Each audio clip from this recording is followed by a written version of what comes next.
Thank you very much, Daniel, for a very generous introduction. It's great to be back here in Madison once again. For those of you who are standing, there are at least 3 seats here down in front that I see, and a few more over there. Maybe anybody sitting next to a vacant seat, if you want to raise your hand, it'll let some of those folks who are standing, if they're looking for seats, find them. So here we are, 100 years after the beginning of the First World War, a war which I think we can fairly say remade our world for the worse in almost every conceivable way. How should we look back on it? With the aid of some pictures, I want to share some thoughts on that subject with you. It's a war that has long been a personal obsession of mine, and there are good reasons for being obsessed by it, I think. The military and civilian death toll together was more than 20 million, which is 6 times the toll of any previous war in Europe. In addition, there were an even larger number of wounded. And more than that, the war left behind it something that's become all too familiar today, but which was really something relatively new for Europe at that time, which was an immense amount of destruction. This was really the first time that Europe experienced something that we have seen all too often since then, which is the immense destructive power of large numbers of high explosive shells. In the First World War, it was particularly devastating because as the armies advanced and retreated on each side, as each army retreated, they destroyed everything behind them that could be of any possible use to the advancing enemy. That meant blowing up buildings, cutting down fruit trees, poisoning the wells, leaving scorched earth in every respect. Now, I also have a personal reason for being obsessed with the First World War, which is that an uncle of mine fought in it. This is him in this picture, in the center of this picture, with his fighter squadron of the Imperial Russian Air Force. He was a fighter pilot, and if you look closely, you can see a white cross dangling from around his neck. That is the cross of the Order of St. George, which entitled the bearer, it was the highest decoration awarded by the Russian Empire, and it entitled the bearer to a personal audience with the Tsar at any time of day or night, a privilege which was not of much use after 1917. Because one of the things about this war, of course, is that it swept several empires away. Not just the Russian Empire, but also the German Empire. That's Kaiser Wilhelm II of Germany, marching in a parade with his 6 sons. Just look at those hats. There's something about that that to me telegraphs the kind of imperial self-confidence of Europe at that time that was vanished forever after 1914. That's the Kaiser's wife and her daughter. You can't say nobody ever wore hats like that again, but there's something about the age that created them that is no longer with us.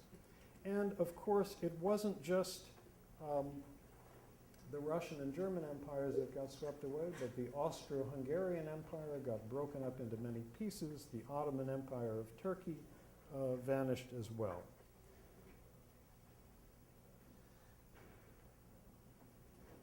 Now, this was a war that, like so many wars, including some of the ones we've been in recently, began with an illusion. There were several illusions, and one of them was the illusion of quick and easy victory. These are students in Berlin marching off to enlist in 1914. Here they are getting into a railway car, and if you look closely on the side, you can see it says, "To Paris." Here are Frenchmen rejoicing with equal enthusiasm at the beginning of the war, August 1914. Here's a railway car that took some of them to the front, and on the side it says to Berlin. So that was the first illusion, quick and easy victory, an all too common one that helps wars begin. The second illusion, I think, in 1914, I can only describe as the belief that you would be shooting at the enemy, but they would not be shooting at you. Now, that may sound silly, but how else can you explain the color of the uniforms with which several million French infantrymen marched off to battle in 1914? These are not the dress uniforms. These are the combat uniforms. Bright red hats, bright blue coats, bright red pants. Similarly, the Austro-Hungarian cavalry were very fond of bright red and blue, and they kept wearing those uniforms until 1916. A third illusion was that the cavalry itself could play a role in industrialized warfare. Every nation entering the war had thousands, tens of thousands of armed soldiers on horseback, French cavalry here. These are the famous German Ulan Lancers. When the Germans invaded France and Belgium in 1914, they did so with 8 cavalry divisions with a total of 40,000 men on horseback. Here's a British cavalryman practicing for those great, glorious charges that everybody expected to happen. Now, where did the illusion about cavalry come from? I think very simply because for several thousand years, cavalry had been not only an important part of warfare, but often the decisive arm in warfare. It was also a major path to military glory.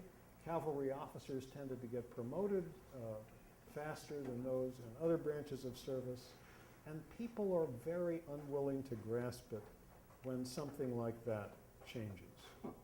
Now, I think all three illusions, quick and easy victory, the other side not shooting at you, the cavalry, also were very strongly enhanced by the fact that when the war began in 1914, the previous military experience of almost all British, French, and German officers had been in colonial warfare. Look, for instance, at this panorama celebrating the British war in the Sudan, 1898. First of all, victory in that war was quickly and easy. Second, there was a role for the cavalry. You see the guy on horseback in the middle of the picture. Winston Churchill actually was a cavalryman in that war. And the third thing, the other side isn't shooting at you because they've just got spears and swords. And if you look carefully, the British not only have repeating rifles, they've got steamboats in the background, there's a railroad train in the far background, and of course they had the machine gun as well. Now, intellectually, people in Europe knew that they would not be going to war, in France and Belgium against poorly armed Africans or Asians, but somehow emotions, habits, the ways that armies think collectively are hard to change, and I think they all expected some of the same conditions as they'd had in colonial wars. All of those illusions ran up very quickly against two of the greatest defensive weapons of all time, barbed wire, which of course rendered cavalry charges totally obsolete and made it also very difficult for infantry to advance, and the machine gun. And instead of those glorious cavalry charges that everybody had long dreamed of, on the Western Front, both sides got virtually frozen in place on that front line that went from the English Channel to the Swiss border. And despite huge battles, for more than 3 years, it barely moved more than a few miles in either direction. For example, 1915, which was a year that saw several major Allied attacks, probably during the course of that year, more than 1 million soldiers were killed and wounded on both sides on the Western Front. The Allies gained, by the end of the year, exactly 8 square miles of ground. And instead of having those glorious cavalry charges, people found themselves fighting from these trenches. This is an aerial view of one of those trenches from the air. The white that you see there, incidentally, is chalk in the soil. The soil is very chalky in parts of France and Belgium. And instead of the cavalry charges, they found themselves in this absolutely devastated landscape along the area of the old Western Front. More than, this by the way, used to be a forest.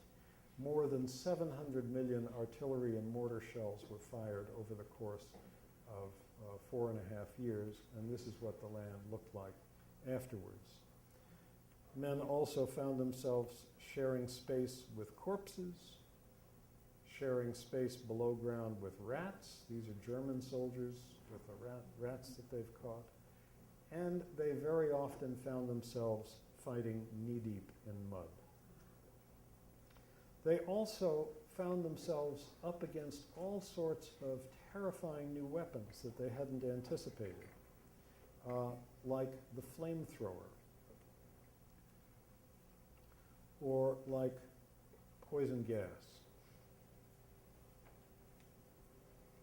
And there were defenses against it improvised, but they didn't always work. People couldn't get their gas masks on in time, or they didn't have them initially. These British soldiers were blinded by a gas attack in 1918. That's why each man has his hands on the shoulders of the man in front. Most of the wounded, though, were wounded by bullets and shrapnel. And all you have to do is look at one picture and then multiply it in your mind by 21 million, which is the number of soldiers who were wounded in that war. Now, these horrors, I think, changed in a big way the conversation that people had with each other about the future of the human race. Cartoons like this one began appearing during the war itself. The era of Victorian optimism, I think, was gone forever, and something much darker took its place. This was an effect that one could feel from the war just not long after it began. Now, there's another curious thing about this war, which is this. Wars are usually fought by the poor.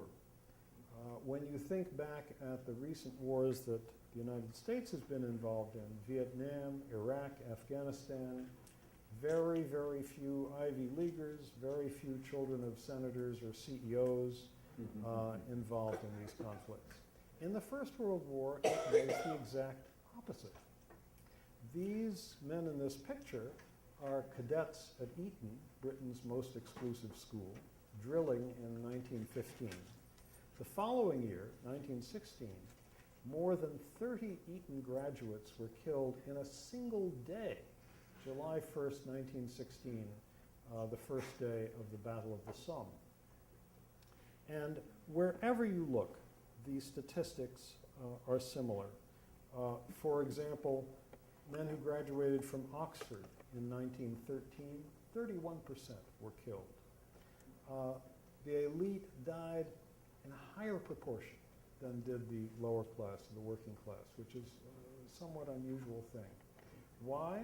Because it was young captains and lieutenants who led their men out of the trenches into that hail of machine gun fire. And officers traditionally came from the upper classes. Part of that is traditions that go back hundreds of years. Part of it also was that fact of where the officers came from was reinforced, I think, by the fact that during the half-century preceding the outbreak of war in 1915, European armies had very frequently, countries on both sides, been used as strikebreakers. And obviously, you couldn't risk having officers of working class background because, heaven forbid, they might side with the strikers. And And so officers almost always came from the aristocracy or the upper classes, like these French cavalry officers here, photograph taken in maneuvers before the war. The power of that tradition was very strong, and many people wanted their sons to become officers.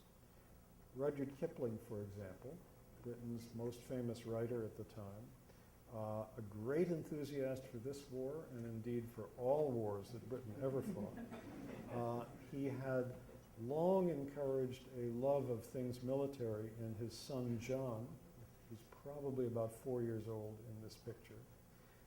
John set his heart on a military career, had trouble getting into the army because he'd inherited his father's bad eyesight. You know how Kipling has those very thick glasses in any photograph you see of him.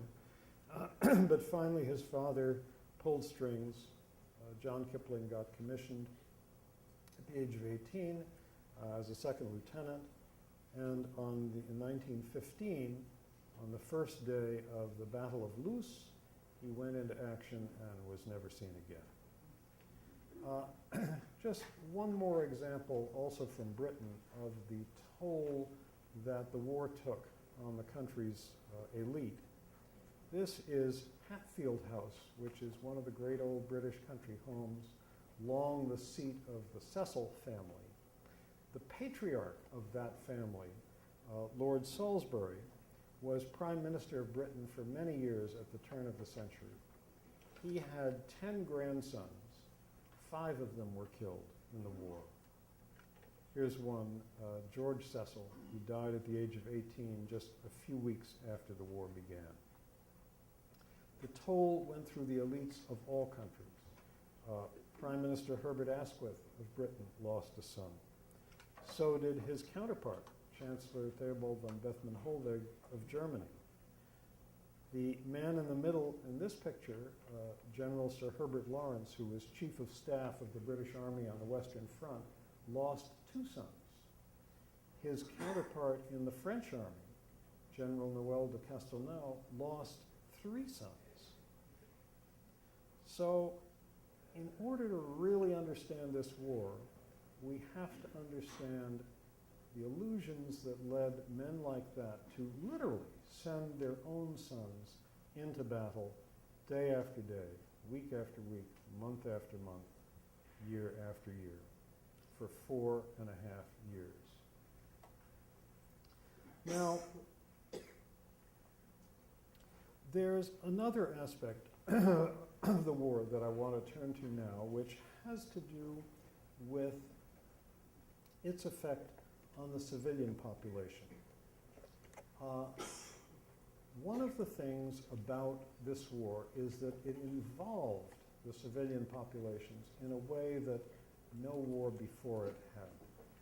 Partly because it lasted so long, partly because trying to deprive the other side's civilian population of food became one of the weapons of the war. German submarines sinking ships heading for Britain and France, the Allies imposing a naval blockade on Germany. One of the effects was a tremendous growth in spy mania, great paranoia. It's hard to keep up fervor in a civilian population for 4.5 years. When things go wrong, people want to have somebody to blame. Both in Britain and the United States, there was a wave of violence against shops that had German names. You know, it could be that the owner immigrated from Germany two or three generations back, but there were thousands of cases of shop windows being smashed, people being beaten up in one way or another. The war also affected the civilian population by creating refugees on a vast scale. These ones in this picture happen to be from Belgium, but there was actually a far larger number of refugees created in Eastern Europe and the Middle East. And one of the things that they were fleeing was the prospect of being turned into forced laborers by their occupiers. Because the Germans and Austro-Hungarians in territory they occupied, they put people to work in war industries, often shipping them off to Germany to do so. This was something new in the landscape of war for Europe. And with it came something that's also been all too familiar to us since then, which was the beginnings of a kind of totalitarian control of civilian populations. For example, in 1915, the Germans built an electrified fence on the border between Belgium and Holland to prevent people who were worried about getting conscripted as forced laborers from escaping to Holland, which was neutral. And more than 300 people, it was electrified at 2,000 volts. Several hundred people died trying to cross it. And this, of course, would not be the last electrified fence seen in Europe in that century. Now, the very madness of all this makes me very much respect the people at the time who resisted it, who saw the war as madness, who understood some of these consequences, and who spoke out at that time. And in all of the major countries, there were such people. In the United States, for example, the labor leader, Eugene V. Debs, spoke out very strongly against the war once the U.S. entered in 1917. Because of this, he was sentenced to prison in 1918, and he was still in prison in November of 1920 when he received nearly 1 million votes for president on the socialist ticket. Another American, the pioneer social worker Jane Addams, organized at The Hague in Holland, Holland being neutral, a conference in 1915 of women from both sides. And needless to say, governments on both sides did all sorts of things, not completely successfully, to try to prevent their women from going there. More than 500 Americans refused to go into the armed forces and were imprisoned, like these two men at Fort Riley, Kansas. In Germany, radicals like Rosa Luxemburg and Karl Liebknecht opposed the war and went to jail as a result. In France, the great socialist leader Jean Jaurès spoke out very strongly against the war that he saw coming. On the eve of the war, a week before it began, he and the leaders of Europe's other left-wing parties called an emergency conference in Brussels. Jaurès went there. They met. They frantically debated how they could stop the war they feared was going to start. Before an enormous crowd in an open plaza there, Jaurès stood with his arm around the leader of the German socialists and said, "We will never make war on each other." And because of that, 3 days later, when he returned to France, he was assassinated. And 3 days after that, the war began. Now, the war that resistors like this opposed was accompanied by an enormous barrage of propaganda. This was the first big propaganda war, again because of the necessity to keep up that war fervor in the civilian population on both sides. This is a U.S. Army recruiting poster. Here's a poster from Germany with God for king and country. God, of course, is always invoked by both sides. Here's a poster trying to get Australians aroused about the possibility of a German invasion there, if you can imagine. But this propaganda always had an edge to it. If you didn't eagerly volunteer to fight, you were letting down the women. You were cowardly or guilty. And worst of all, you were effeminate. So there was a nastiness to the propaganda, and I think it makes me respect the courage of the resistors all the more because of that. Now, for various reasons, there were more resistors in Great Britain than anywhere else. And so I want to focus on that country for a moment. More than 20,000 British men of military age refused to allow themselves to be drafted into the army. And many of them, as a matter of principle, also refused the alternative service that was offered for conscientious objectors, because that could mean being given a job driving an ambulance at the front or working in a war industry. As a result, more than 6,000 of them went to prison, like this prison, which is Wandsworth in southwest London. Those metal nets you can see across the opening are to prevent people from committing suicide by jumping over the balcony. And they were an extraordinary group of people. Here's one of them, Fenner Brockway, who before the war was a newspaper editor. When he went to jail as a war resistor, he continued editing a newspaper for his fellow prisoners, a clandestine paper, on toilet paper. It was produced for a year before the authorities discovered it, shut it down, and put him in solitary confinement for the remainder of the conflict.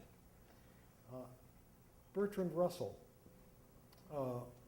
Britain's most distinguished philosopher. And I want to read you a few things he said, because one of the things that I respect so much about Russell is that he was open about the conflict of feelings that he felt. He described himself at the start of the war as being tortured by patriotism, for I desired the defeat of Germany as ardently as any retired colonel. Love of England is very nearly the strongest emotion I possess, and in appearing to set it aside at such a moment, I was making a very difficult renunciation. He also wrote about how hard it was to resist being swept away when the whole nation is in a state of violent collective excitement. As much effort was required to avoid sharing this excitement as would have been needed to stand out against the extreme of hunger or sexual passion, and there was the same feeling of going against instinct. He spent 6 months in prison for his opposition to the war. Someone else who spent 6 months in prison was Britain's leading investigative journalist, Edmund Dean Morell. If any of you have read my book, King Leopold's Ghost, you'll remember him as very much the hero of that story. He served his 6 months prison sentence at hard labor. It broke his health, and he died a few years later of a heart attack at the age of 51. Here's another war resistor in England, Charlotte Despard, one of these wonderful, feisty, eccentric British radicals. She was active in all the movements for social change of her day, went to jail 4 times in the battle for women's suffrage, believed in independence for India, independence for Ireland. Once the war began, she traveled up and down the country speaking against it. Her rallies were often broken up by mobs throwing stones or shut down by the police.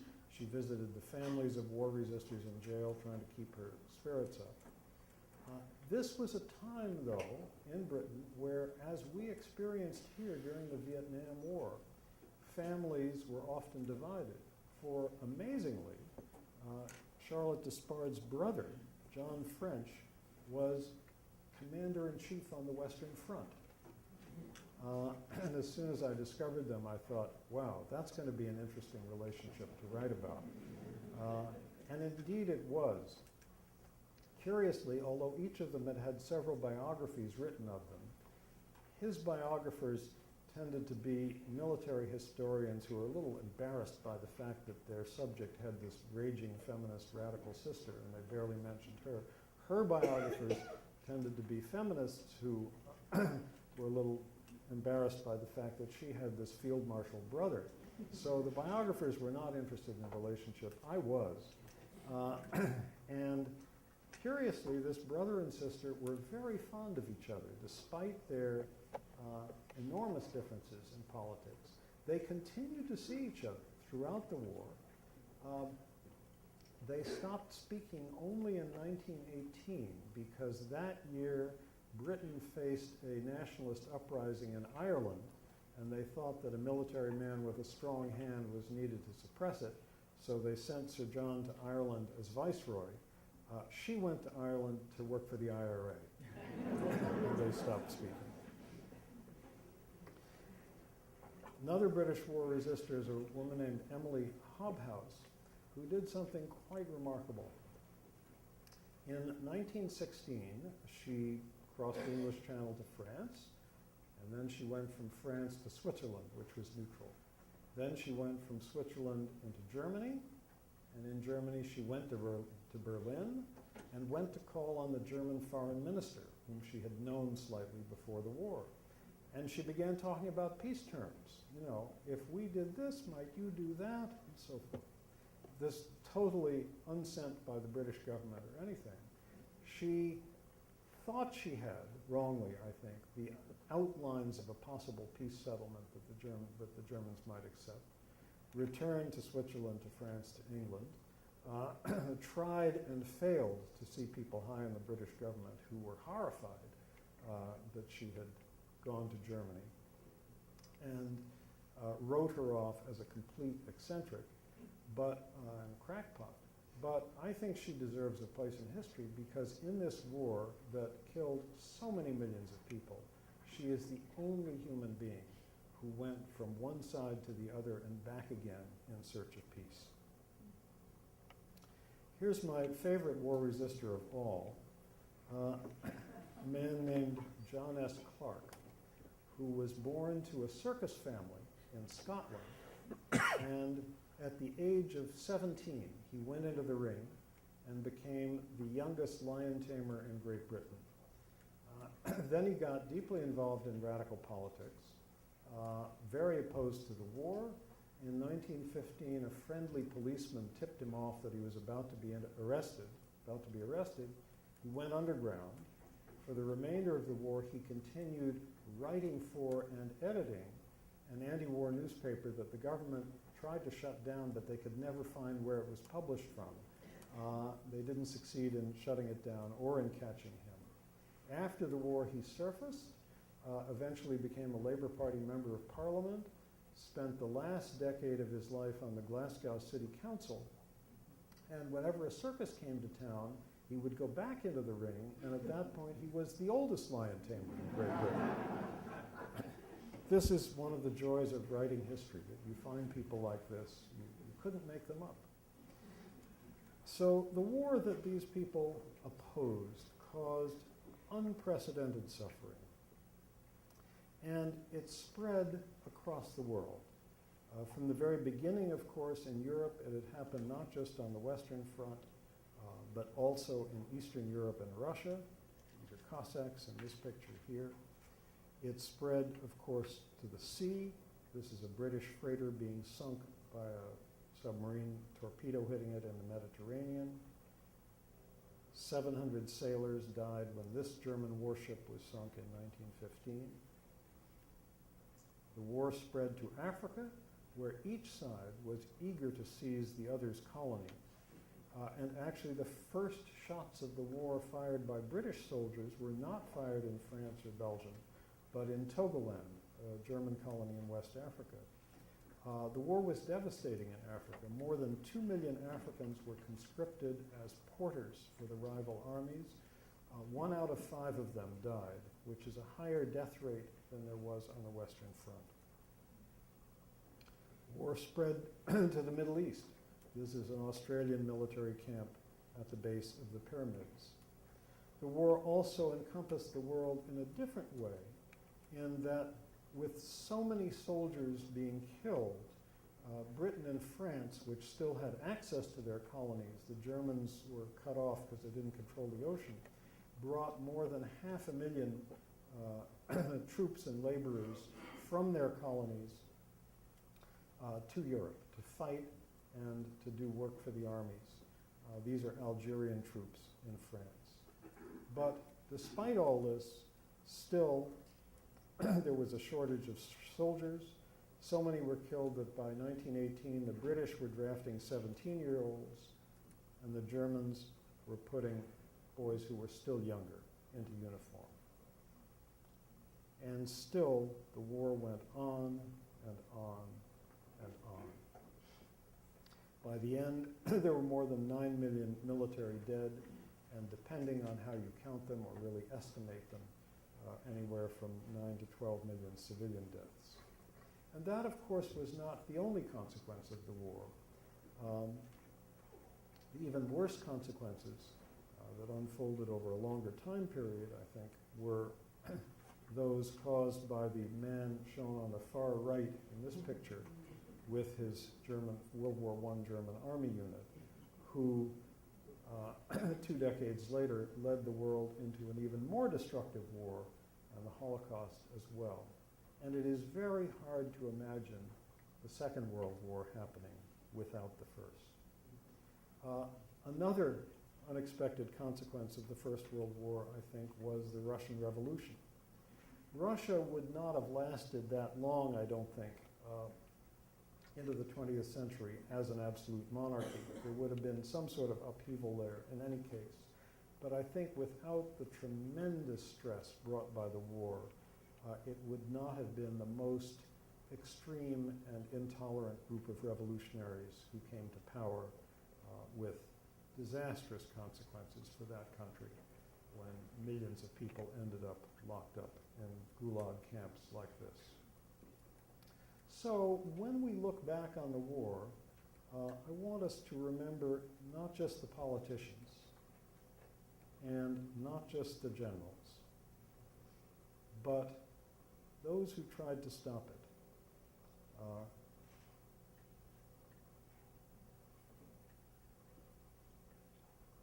Even if they were unsuccessful. I think we can still take inspiration from them.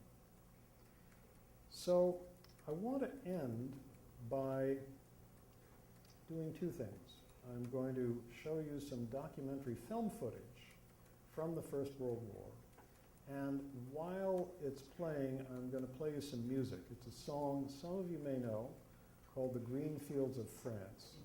And it's sung by, it was written by the Scottish songwriter Eric Bogle, who says it was inspired by a visit to one of these vast First World War cemeteries, which some of you have probably seen, that stretch across northern France and Belgium. And he noticed the name of a soldier on a tombstone, McBride, and the song is addressed to him. So listen to the words of the song.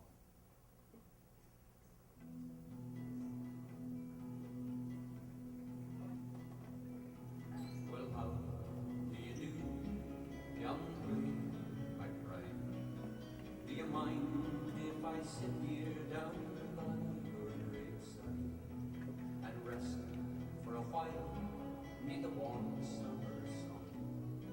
I've been walking all day and I'm nearly done. I see by your gravestone you were only 19 when you joined the Great Fallen in 1916. I hope you died well, and I hope you died clean. Our young Willie McBride, was it slow and unseen? Did they beat the drum slowly? Did they play the fife lowly? Did they sound the death march as they lowered you down? Did the band play the last post and chorus? Did the pipes play the flowers of the forward?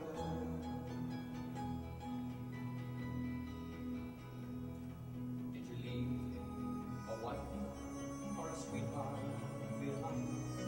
In some faithful heart is your memory enshrined. Although you died back in 1916, in that faithful heart are you forever 19? But are you a stranger without even a name, enclosed then forever behind the glass frame? In an old photograph, torn, battered and stained, and faded to yellow in a brown leather frame. Did they beat the drum slowly? Did they play the fife lowly? Did they sound the death march as they lowered you down? Did the band play the last post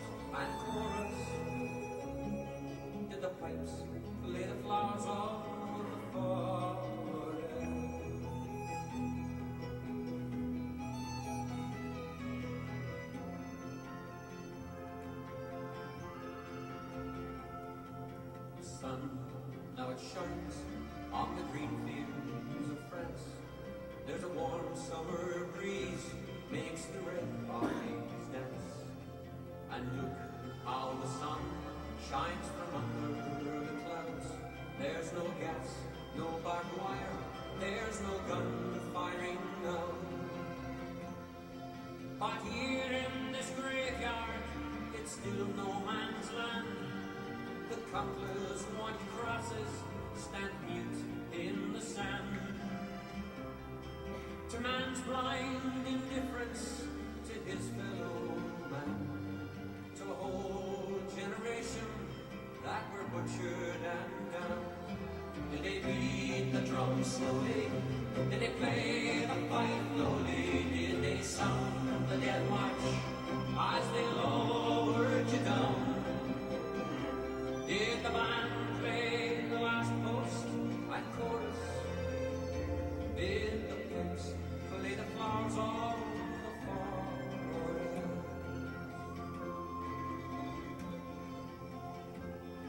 I am with my bride, I can't help wonder why. Do those that lie here know why did they die? And did they believe when they answered the call? Did they really believe that this war would end war? For the sorrow, the suffering, the glory, the pain, killing and dying was all done in vain. For young Willie, my bride, it all happened again, and again and again and again and again. Did they beat the drum slowly? Did they play the fife slowly? Did they sound the death march as they lowered you down? Did the band play the last post and chorus? Did the pipes lay the flowers on the forest? Did they beat the drum slowly? Did they play the fife slowly? Did they sound the death march as they lowered you down? Did the band play the last note and chorus? Did the place lay the flowers on the forest?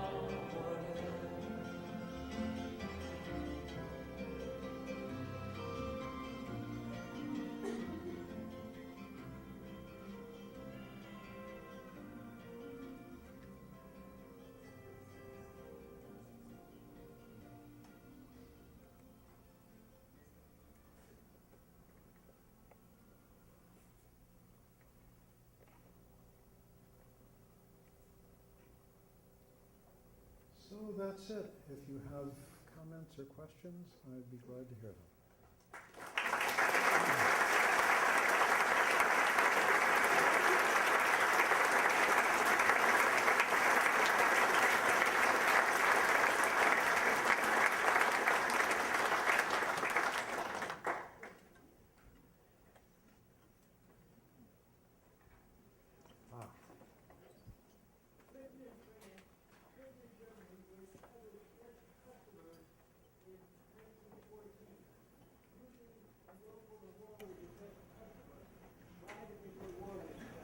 Okay, let me repeat the question.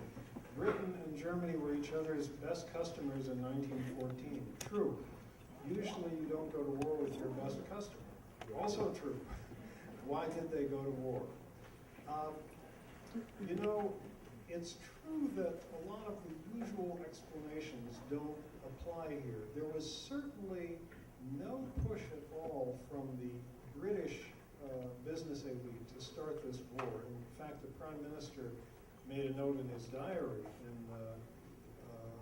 in July of 1918, the city, meaning the financial district of London, does not want war.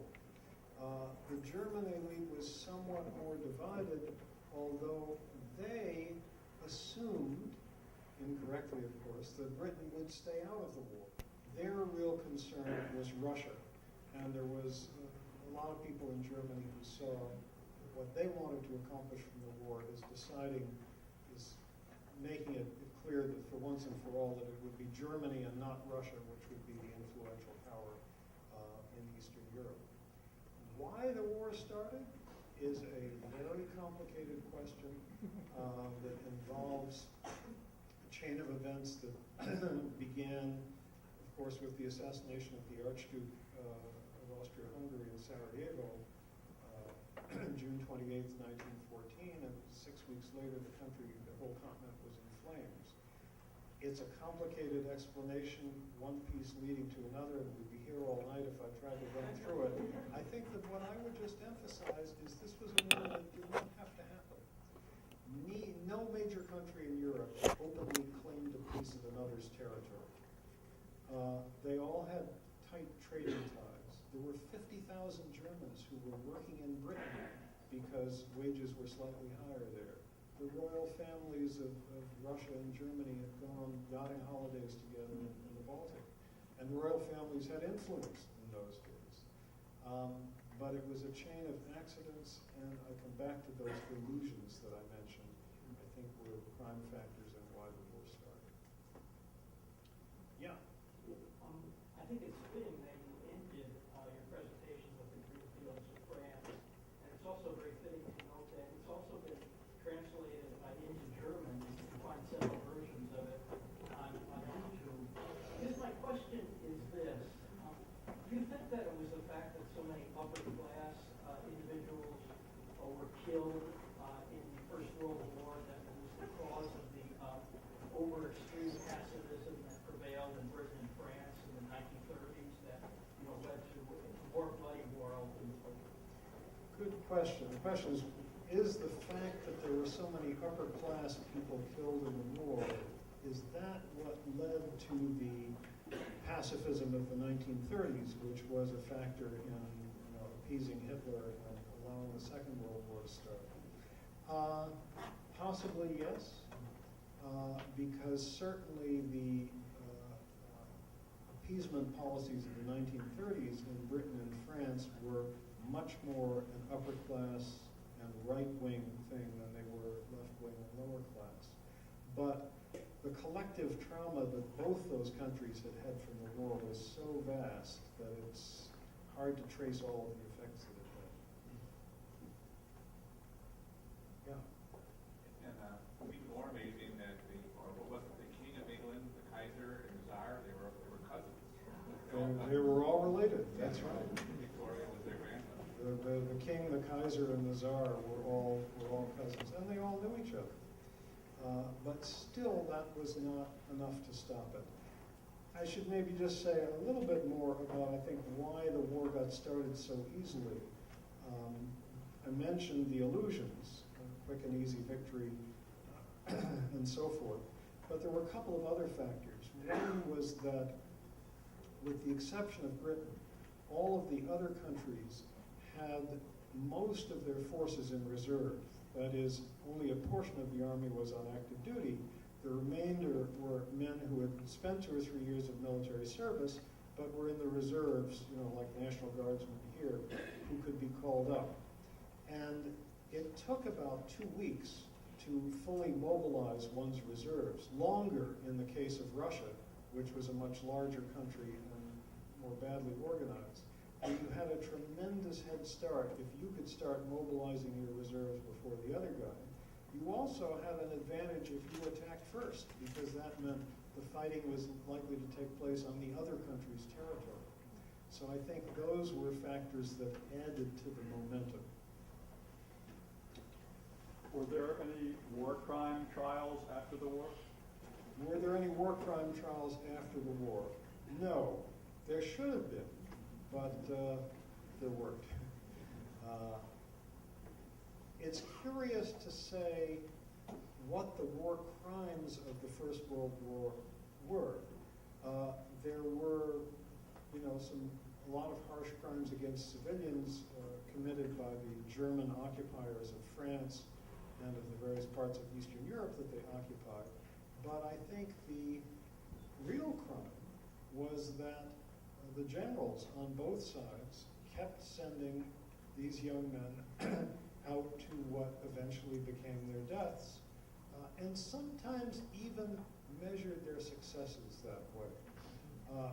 For example, Field Marshal Haig, who was British Commander-in-Chief for the latter half of the war, had no way of telling what German casualties were after a particular battle or a day of battle. He, of course, knew what the British casualties were, had no way of telling what the German casualties were, but he always guessed that they must be roughly equal to those of the British.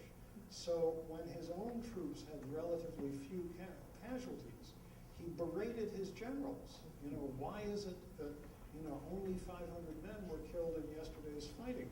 And you can actually find this stuff on paper. It's amazing. Yeah.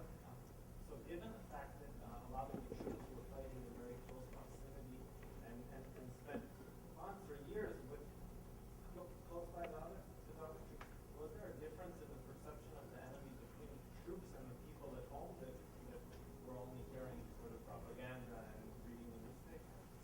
The question is, did the perception of the enemy differ between people back home who were seeing newspapers and propaganda and the troops who were actually in close proximity to each other and could sometimes, in fact, shout back and forth to each other? I think there was, because anybody who was in a frontline trench, you know, up to his ankles in cold, muddy water, knew that on the other side, the German or the Frenchman or whoever was there was also probably in the same position. And there are a lot of accounts, in fact, somebody did a whole book on this, about informal truces along the front lines where soldiers kind of worked out, sometimes by shouts or signals, to each other, and understanding that they would shoot, but they would aim high, or you pretty soon learned that if you fired off a lot of bullets at the German trench, but aimed them high, when the Germans shot at you, they'd be likely to do the same thing. One signal the soldiers worked out was that this, you know, to act differently because an officer was coming, is that somebody would stand up and point at his shoulders, where his shoulders were, and then the other side knew they had to hunker down, and you know, there might really be bullets coming. And there are accounts of soldiers shouting back and forth, exchanging information, and so on. So I think men at the front at least knew that the soldiers on the other side were enduring the same conditions they were. Yeah. My father was a soldier in France. He was a farm boy from Montgomery County. And he came back and had gotten mustard gas and shrapnel. But he said the worst part of being in those trenches was when he called the cooties and the lights and the dysentery. Does that come out in your readings? Very definitely. This lady says that her father was a soldier in France and got gassed there, and said that the worst experience of being in the trenches was the mud, the light,